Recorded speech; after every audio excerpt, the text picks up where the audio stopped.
Hello mga kakwentuhan, this is your Ate Mavs, your low carb stroke survivor. Kumusta na po kayo?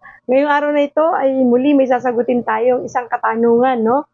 Sabi po dito, hello po Ate Mavs, mini stroke po ako last month. Siguro ibig niya sabihin mild stroke siya. Bumalik na po yung vision ko. Yes, thank you. Thank you Lord. 95% normal na po, pero minsan nahihilo ako at mahina ang katawan ko. Normal po ba yun? So, ang mga ganyang pakiramdam sa hindi stroke, hindi normal yon.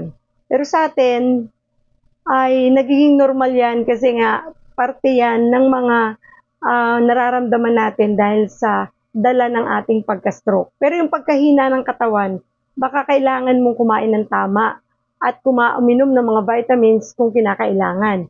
At matulog sa tamang oras kasi baka kulang ng tulog kaya pinanghihinaan ng katawan o baka naman hindi na tayo nag-exercise o gumagalaw-galaw para po mabuhay at dumaloy ng maayos ang ating dugo. Yan po yung mga ilang bagay na kailangan natin gawin. Ako po hindi doktor, ako po ay isang stroke survivor for almost 3 years at nagbabase po ako sa sagot natin base sa akin pong personal experience. So, isa sa pinakamaganda niyong gawin kapag may mga ganyang nararamdaman ay kumonsulta po kayo sa inyong neuro or sa inyong doktor para po nalalaman, no, baka may ibang pinanggagalingan yung pagkahilo ninyo. Kasi po tayong mga stroke talaga, kahit mild pa yan, kahit na ano pang klase ng stroke yan, kailangan po tayo ay namomonitor ng doktor. At yung mga laboratory natin, dapat po regular din yan na at least every 3 months na check para maiwasan, no, na maulit-ulit ang pagka-stroke.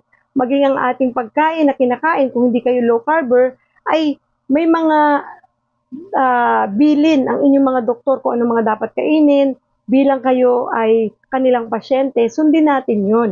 Kasi pag low carber kayo, iba naman po ang usapan, no? Kasi pag low carber kayo, sa low carb doctor kayo magpapakonsult. Pero pagka kayo ay hindi naman low carber, pwede kayo sa mga doktor, sa mga neuro na pangkaraniwang doktor na inyong matatagpuan sa iba't ibang hospital or clinic. So, yun po ang napakahalaga, no? Huwag natin babaliwalain at kung gumanda na ang ating pakiramdam, ay hindi na tayo magmumonitor. So, ayusin po ang ating pagkain, magpa-araw, mag-exercise, huminga ng tama, uminom ng tubig, matulog ng tamang oras, iwasang magpuyat. Isa rin pong dahilan ng pagkahilo ang pagpupuyat. Okay po ba mga kwentuhan? Kasi mahalaga pong ingatan na natin ating katawan, lalo na kayo ay na-stroke na kahit mild pa yan, posible po kasing maulit. Para maiwasan ang mga bagay nito, disiplina ang kailangan at lalo't higit, huwag makalimot manalangin sa Diyos na tunay na nagpapagaling.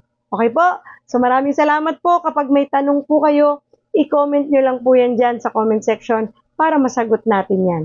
God bless everyone and always remember, God loves you. Bye!